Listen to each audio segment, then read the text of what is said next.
Voilà, mais pardon, excusez-moi. Mes amis, on reprend le Tanya et on est maintenant dans un nouveau chapitre qui s'appelle Ygret Teshuvah, c'est-à-dire comment faire Teshuvah. On sait que nos maîtres nous disent que ce monde est un monde de Teshuvah, c'est-à-dire que c'est évident que l'homme faute. C'est évident que l'homme ne peut pas se passer de ne pas fauter. Mais tout le travail de l'homme est de faire Teshuvah, de revenir vers Hachem. Comme je l'ai déjà souvent expliqué, nos maîtres disent qu'au moment de la délivrance finale, les 70 nations adamiques vont faire Teshuvah et la grande majorité d'Israël fera Teshuvah aussi. Même si aujourd'hui, une grande partie des nations adamiques sont dans d'autres religions, dans Israël, il y a énormément de laïcs, la majorité sont des laïcs, mais le Mashiach arrivera à faire Teshuvah aux 70 nations adamiques et à Israël. La Teshuvah, en hébreu, veut dire le retour vers Dieu. C'est-à-dire qu'en vérité, qu'au moment de la délivrance finale, l'homme comprendra, il se réveillera, il comprendra que sans un lien avec Dieu, finalement, il n'existe pas. Exactement comme disent nos maîtres, qu'en vérité, même si la majorité des hommes aujourd'hui ne sont pas connectés à Dieu, il n'existe pas. Pourquoi il n'existe pas? Parce que n'étant pas connectés à Dieu, ne recevant pas la lumière de Dieu, ils vivent un petit peu comme des animaux. Le plaisir, la corruption, la débauche, l'idolâtrie, etc. On va commencer notre texte extraordinaire du Baal HaTanya qui dit Shlosha chiluke kapara em ve'atshuva im kol echad ve'echad. Il y a 3 formes de teshuva. Comme on va le voir, celui qui transgresse un commandement positif, ce qu'on appelle une mitzvah assez, celui qui transgresse un lota assez, ça veut dire que il tombe dans la débauche, dans l'idolâtrie, ou ce genre de choses, où il ne commet pas une mitzvah qu'il devrait accomplir, par exemple, il ne fait pas Shabbat. Et il y a, on verra, une autre partie qui est par rapport à des avérotes très très très très grandes, comme la débauche, l'idolâtrie. On verra. Alors, on va commencer. Avar al mitzvah tassé. Celui qui néglige un commandement positif, c'est-à-dire mettre les tfilines, mettre les tzitzit, qui sont des mitzvot positives. Veshav, après, il comprend qu'il a fauté et il décide de revenir vers Dieu, bien évidemment. Misham, ad shemochalim lo. Alors, il y a un certain temps jusqu'à ce que Dieu lui pardonne. Parce que, évidemment, n'ayant pas mis les tfilines, comme la majorité des juifs aujourd'hui qui ne mettent pas les tfilines, ne mettant pas les tzitzit, ne priant pas. Donc, il y a un certain temps jusqu'à ce que Dieu est mochel, c'est-à-dire jusqu'à ce que Dieu pardonne. Mais en vérité, il faut comprendre la chose suivante. Pardonner une faute n'est pas forcément le vrai retour vers Dieu. Comme on l'a vu dans d'autres textes, un homme doit constamment faire teshuva. La première teshuva, c'est « je reviens vers Dieu parce que je n'ai pas accompli un commandement positif ». Mais après, je refais teshuva, je refais teshuva, je refais teshuva, je reviens, jusqu'à ce que finalement, il y ait une connexion totale avec Dieu, et la connexion totale avec Dieu est au niveau de la neshama. Comme on le sait, la neshama est au niveau de la bina. La bina est un attribut d'en haut. Les trois attributs d'en haut, c'est le Keter, la couronne, la Chochma, la sagesse de Dieu, et la Bina. Et en vérité, le Keter, la Chochma et la Bina, c'est tout simplement l'étude de la Torah. Et même si quelqu'un remet les tefilines, excusez-moi, même si quelqu'un remet les tefilines ou s'en va prier à la synagogue, c'est pas forcément évident qu'il va étudier la Torah. Parce que peut-être que la Torah ne l'intéresse pas. Et donc automatiquement, s'il n'étudie pas la Torah, il ne pourra pas se connecter à la Bina, la Chochma et au Keter. D'ailleurs, comme je l'ai souvent expliqué, les trois premières lettres, Keter, Chochma, Bina, ça fait 30. Et 30, c'est la Malchut. Ça veut dire qu'en vérité, la Malchut, la sphira la plus basse. Ça veut dire qu'en vérité, Keter, Chochma, Bina éclaire la Malchut. Et au moment de la délivrance finale, la Malchut reviendra vers Dieu. Pour l'instant, la Malchut est complètement tombée.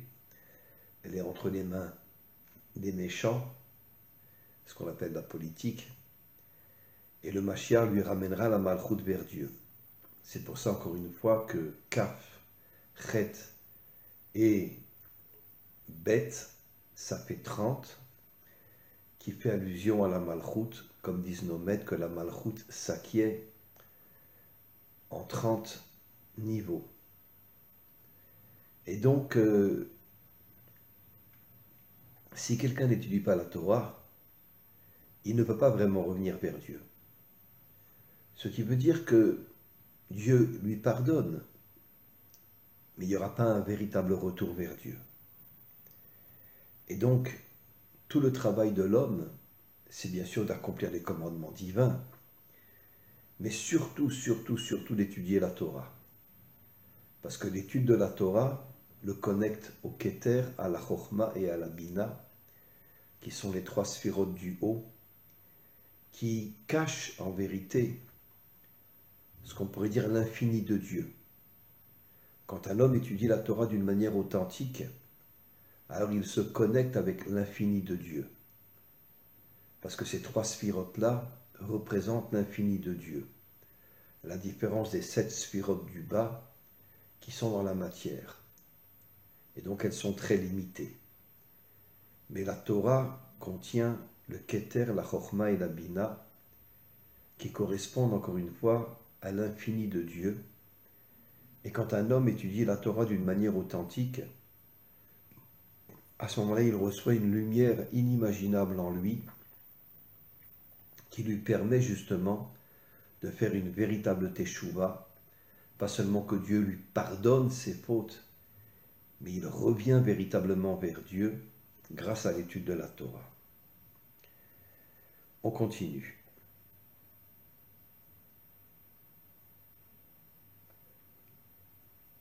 Quand un homme transgresse un commandement, ce qu'on appelle un lo ta'aseh, il ne fait pas Shabbat, il ne fait pas Pessah, il ne fait pas les 3 fêtes, Pessah, Shavuot, Sukkot, il ne construit pas une soukha, et quantité d'autres mitzvot aussi qui sont des lo ta'aseh, la débauche, la corruption, l'idolâtrie.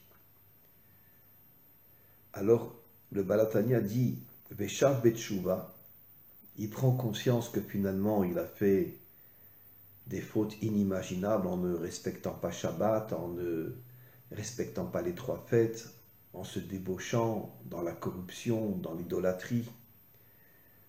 Tolé Yom Kippour Mechaper. Ça veut dire qu'en vérité que Tolé, ça veut dire que Dieu lui pardonne, mais le véritable retour vers Dieu, ça sera Yom Kippour. Puisque Yom Kippour est appelé d'une certaine manière le retour vers Dieu. Yom Kippour, ça veut dire le jour du retour vers Dieu. Mais Yom Kippour Mechaper. Mais là aussi, il y a quelque chose de très très important que je veux expliquer. En vérité, quand un homme transgresse des commandements négatifs, comme Shabbat et d'autres commandements, il ne fait pas Shabbat, etc., Dieu lui pardonnera. Mais comme dans la mitzvah tassée, tant qu'il ne t'étudiera pas la Torah, il n'y aura jamais, jamais, jamais, jamais, jamais un véritable retour vers Dieu. Et c'est pour ça qu'encore une fois, la seule dimension qui nous permet d'avoir un contact, un chivour, c'est-à-dire un lien réel avec Dieu, c'est l'étude de la Torah.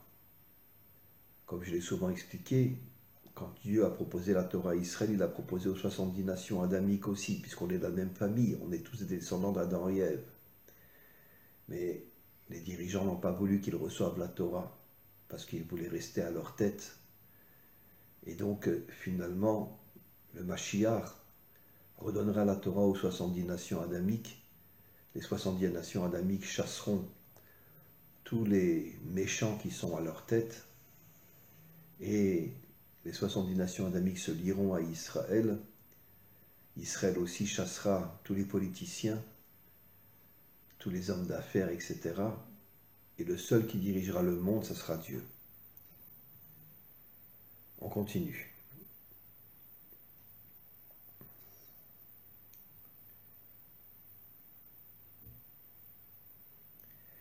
Vegam al nafsho elokit que Moshe Omar asher kitshanu bemitzvotav.